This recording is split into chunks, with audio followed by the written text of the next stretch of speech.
All right, man. We're back with the trade recap. I'm not gonna sit here and say I'm back forever, but I am back for today because the stream fucking crashed, bro. My Wi-Fi is so bad in Puerto Rico. The stream crashed, and um, I couldn't like execute live for the people. I couldn't show the trade live. I couldn't do the recap live. So I'm doing it in a YouTube video because I'm a pretty nice guy, bro. I'm a pretty nice guy. But nonetheless, let's get into the trades that we took today. I had a 1.6K day on my personal account, which, like, obviously I'm very grateful that I made $1.6 thousand. But it's not a good day for me because on a day where I don't lose, I need to be pulling away with a 2R win. Actually, yeah, we'll break it down when we get there. But I had a 1.6K day on the AMP account. And the reason why I said that's not that great is because I risk $1,000 a trade. I don't normally end the day with less than a 2R, like when I win. But you'll see why it got pretty wonky. And then on my topstep accounts, I have a stack of topstep accounts right now. I made 2.2K per account. But yeah, let's get into the trade recaps. So today I was bullish because I'm bullish long term. My weekly target, my target that I want for the week at least, unless we just like randomly get some berserk volatility, is this daily gap. And I obviously want us to get a pushback to all-time highs. So something happened overnight where we got like a really big dump that pushed us into another SMT. So originally we had an SMT with the actual 4-hour gap itself, which I liked, which I want us to deliver to this daily gap. Then we dumped overnight, new SMT. So I just still don't want ES to see its 4-hour gap. Like, I still want us to go higher. My only concern going into today was that we would be saving my draws on liquidity for CPI tomorrow, because today there's like no major news. And it looks like that's kind of what's happening, is we're trading really, really funky, trading really choppy. So I'm honestly, like, even though, like I said, it's just not like I want to see myself pulling away with the 2R, I'm not going to sit here and complain when I'm expecting some choppy-ass price action. But nonetheless, because of those things, I wanted longs. And then another thing that was making me pretty bullish before market even opened was this right here.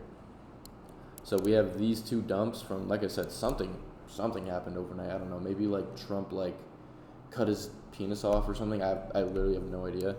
But that left price voids, and that's just already leading to my drawn liquidity. So it's just a nice, like when I take a trade, I like to have a clean short-term draw in line with my further draws. So obviously I'm gonna want Asia session high if I'm bullish towards all-time highs. But on the way to that, there's two price voids that look super clean. So it's a nice short-term target. And then off the open, we ended up getting another SMT. So NQ took this low. ES obviously never took that low and still hasn't. So off I haven't back tested this model, so don't hold me to it.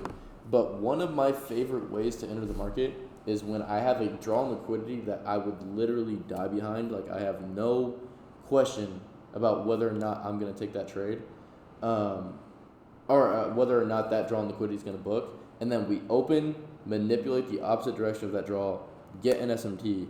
I'm not going to lie, I'm taking the absolute earliest entry that I possibly fucking can on trades like that. So today we got that again. We also got it yesterday. Open, push down into the SMT at this low. And then on my AMP account, I'm trading more aggressive on my Express accounts. I guess I should probably show you the stats on that, huh? I would show you my AMP account, but the problem with that is I don't want to show my account number. But this is the stats right now for the top-up accounts. I literally, yesterday I only traded to get my $200 green day, and then today was like the first like full trading day. But yeah, so 2.2K there, and then 1.6K my personal AMP account. I'll be showing that on my TikTok today because I can cover the account number. But yeah, I mean, I figured I kind of got to show proof, I guess. But where was I? Oh yeah, so I'm trading my Express accounts a lot more aggressive than my like personal AMP account.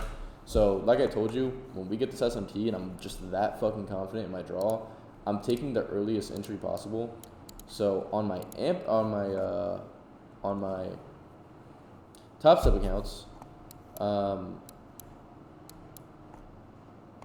wait, I'm tweaking. My bad. I'm actually tweaking. I took the same entry on both accounts on this one.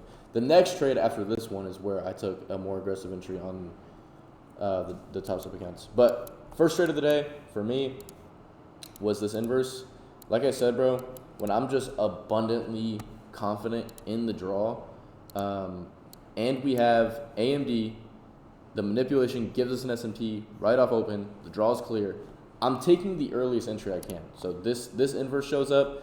For me, that's an absolute no-brainer trade, bro. That is a no-brainer. But on this trade, like I said, you're going to see things got kind of wonky. Like, that's why the day ended with a 1.6K day instead of, you know what I mean, like at least 2R, like I said. I don't normally partial, but sometimes, like if I'm in with a lot of contracts, I'll take a small partial when we get really, really heavy displacement and we're above a 2R. So like on this move, we got super, super heavy displacement, and I think that the peak of that displacement, yeah, it's like a 2.5R. So I had 3 minis in at this point, so I took one of my minis off on that. Oh wait, I can show the executions. So I entered off the inverse, took one of my minis off here. I guess that wasn't a 2R. Or, yeah, it was at like right at a 2R. And then, like I said, I was in with 3 minis, so I was okay with taking one off because I was risking. I like to risk 1,000. I was risking like 1,100, so it's like I'm risking a little bit more than I want to risk, and we're like it's just a super heavy displacement. So it's like I'm down to take one contract off at a 2R. That was leading to something. Oh yeah. And then another reason why I'm okay with doing that, even though I'm the type of guy who doesn't normally partial, is because off heavy displacements, we're normally going to get a retrace. So it's like I can, like exactly what happened here. This retrace happened and it went deeper than I would have expected or would have wanted, and it stopped me at break even. So instead of risking that, I can take one contract off before the retrace happens, and I at least secured something. So on that, I secured 600. And then the second trade really is the one that like didn't go according to plan when it comes to like the profit securing. But this entry was an aggressive entry, but I took an even more aggressive entry on my top step accounts. So, like I said, when I'm just abundantly confident in the draw liquidity and we get an SMT, I'm normally so the open manipulation into an SMT is one of my favorite things that I said I haven't backtested. Another thing that I like a lot that I haven't backtested that I actually might is when the draw on liquidity, in my opinion, is like super, super clear. There is 0 questions about it, and we get an SMT. So like, do this. So this trade, we got. Where's my SMT at? I know we got one. Yeah. So it's not a swing low on NQ, but it is on ES. We got this SMT. So we filled the last imbalance on the price leg. We got this SMT. And in my head, I'm not going to lie, there was just no question that we weren't going to at least book this price void, because it's also like the next unfilled imbalance. So in my head, I was like, bro, there's just literally no way we're not going to book this. So I'll take an aggressive entry. The first entry I took was on, the first entry I took was on the top step accounts. Oh, wow. Wait, I actually fucked up now I'm looking at it. I took this as a CISD, but now that I'm looking at it, it's not a CISD. I mean, no matter what, I would have. Damn, wait, hold on. That wasn't a CISD. I might have folded. All right. I mean, I guess we got away with one today. But yeah, so the early entry I took on top step, my top step accounts, was this. I thought it was a CISD. I mean, it's not. It's the same structure. Like we still got. This is the last candle, or get this out of my face. This still was like the last down move, and we got a candle close above the body. The only reason why it's not a CISD is because, well, I mean, maybe it counts. I don't know. In my opinion, I don't count it as a CISD because it wasn't the candle that actually changed the direction. Like at this candle gave us the CISD. So, and we never got a change of state of delivery in the opposite direction. So it's not really a change of state of delivery. But I mean, it's still kind of a valid entry. Like, we're dipping into the change of state of delivery, and then we got this order block formed coming out of it. So I'm not too pissed I took it, but I'm gonna be honest. At the time that I took this, I thought it was a CISD. So we got away with one on my early ad. Okay, so I added on my top step accounts on this candle, and then once we got the displacement coming out of this order block, I was willing to get in with light risk on my live accounts. This entry for me was only $200 risk, and I already had a $600 buffer from this trade that I took. So I was like, bro, I'm like really, really, really confident that we're gonna book this. I'm okay with getting in with one contract early for a third of the risk, or risking a third of the profit that I got today, and the profit I made wasn't even half R. Like, it's kind of like a no-brainer. It's okay to take this and try and be early because you like have the ability to do so because of what happened in the previous trade. So I took that for an early ad, and then I got in off this inverse. I added all my top step accounts and I added on my AMP accounts. So added 2 more contracts here, and then that made my average fill. My average fill was like right here. So once I was in with everything, this was the position I took, and I plan on just getting my quick 2R because I don't know, price in my opinion just wasn't moving that clean. So I was like, I'll just take my quick 2R at this high. But once, I don't know, bro. Sometimes I just get gut feelings, and they're normally not wrong. So as we were approaching this TP, I'm not gonna lie, I just had a gut feeling that price is just not gonna move that clean, bro. So it's like, take some off just in case your gut feeling is right, and then just leave the runners. So I tried to close 2 minis off, like at the peak of this move, and then of course by the time I sold it, my fill was all the way down here. So that's why I thought originally it was a $2,000 day. I lost like $400 worth of profit because my fill just wasn't where I thought it was. I don't normally manually exit like that.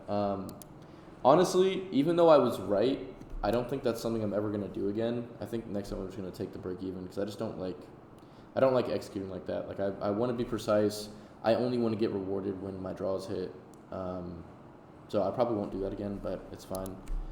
And then yeah, my last contract obviously got stopped at break even. So I'm not gonna trade again today. It's very obvious price action's fucking awful.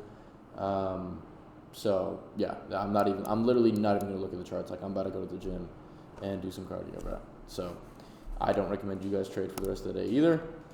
But yeah, man, I mean, I'm not too pissed at the way I executed. Like, I don't regret any of the decisions I made, but I probably would adjust some of the things that I did. Like, for example, taking those partials off. Like, realistically, I don't know, man. Just take your break even like a man. You know what I mean? But yeah, bro, I'm gonna get up out of here. You guys have a great day. Maybe we'll bring the recaps back, bro. I don't know. We'll see. Have a good day, everybody.